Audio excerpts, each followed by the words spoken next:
Hello friend, कैसे हैं आप सब लोग। आई होप, मैं उम्मीद करता हूं कि आप लोग ठीक होंगे, स्वस्थ होंगे और मस्त भी होंगे। तो आइए, आज का प्रश्न है फ्रेंड्स, चैप्टर है आपका एपी, जिसको हम लोग जो है समांतर श्रेणी के नाम से जानते हैं। और प्रश्नावली जो है आपका 5.2 जो है ना। और प्रश्न संख्या 2 नंबर का जो 2 क्वेश्चन है, ये पहला नंबर है। कहता है AP 10 7 4 dot dot dot dot का 30वां पद क्या होगा। फ्रेंड्स, जब भी आपका इस टाइप का अगर क्वेश्चन देखे तो आइए इस प्रश्न को हल हम लोग ऐसे करते हैं।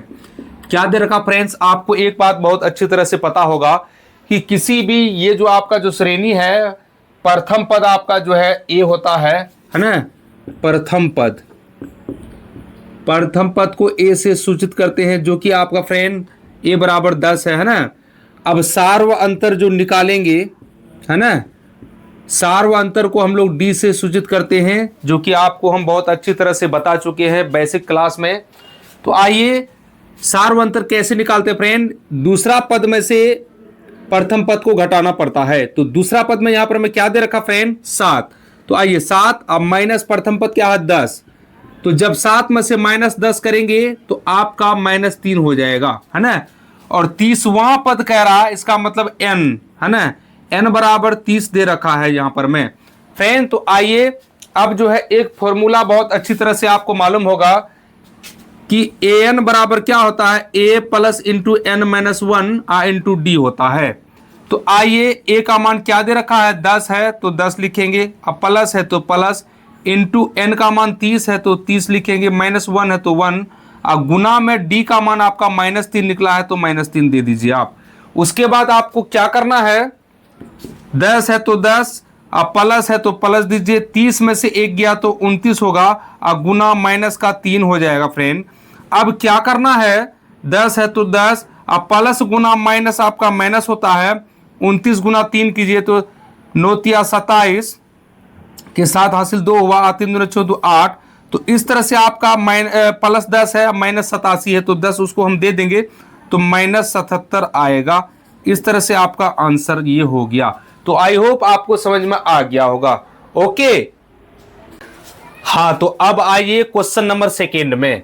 क्वेश्चन नंबर सेकेंड क्या कह रहा है, AP -3 comma -1/2 comma 2 dot dot dot dot का 11वां पद क्या होगा।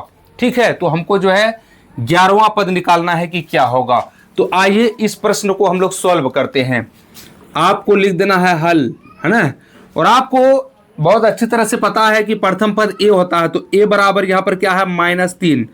जब डी निकालते हैं, कहने का अर्थ है कि सार्वअंतर जब हम लोग निकालेंगे तो दूसरा पद में से माइनस प्रथम पद को कर देना है। तो दूसरा पद क्या दे रखा है, -1/2, अब माइनस प्रथम पद आपका -3 है ना।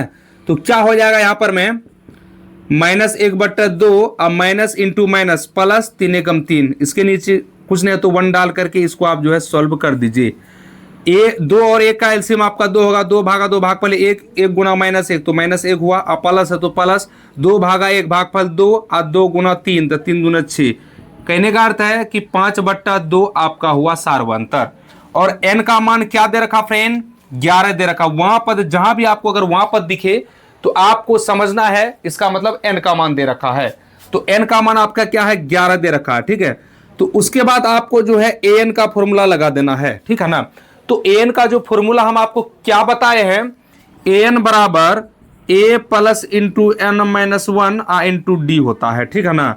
तो a का मान क्या दे रखा है, यहां पर में -3 है तो -3, प्लस है तो प्लस, इंटू n का मान आपका 11 है तो 11 लिख दीजिए, माइनस का 1 है तो 1 लिख दीजिए। गुना में d का मान आपका क्या निकल करके आया, 5/2, तो आपको 5/2 लिख देना है। ठीक है, उसके बाद आगे क्या करना फ्रेंड, -3 है तो -3, प्लस है तो प्लस, 11 में से 1 गया 10 होगा, अब गुना 5/2 है तो 5/2 लिख दीजिए फ्रेंड। अब यहां पर जो है गुना में है तो इसको काटना पड़ेगा, तो काट दीजिए। 2 पंचे आपका 10 होगा, तो क्या हो जाएगा, -3 अब प्लस 5 पचे 25 हो जाएगा। तो इस तरह से -3 है और प्लस 25 है, जब 3 घट जाएगा तो आपका 22 आंसर निकल करके आ जाएगा। तो आई होप आपको समझ में आ गया होगा। इस तरह का वीडियो फ्रेंड पाने के लिए हमारे चैनल को सब्सक्राइब जरूर करें और लाइक करें, कमेंट करें, शेयर करें। Thank you.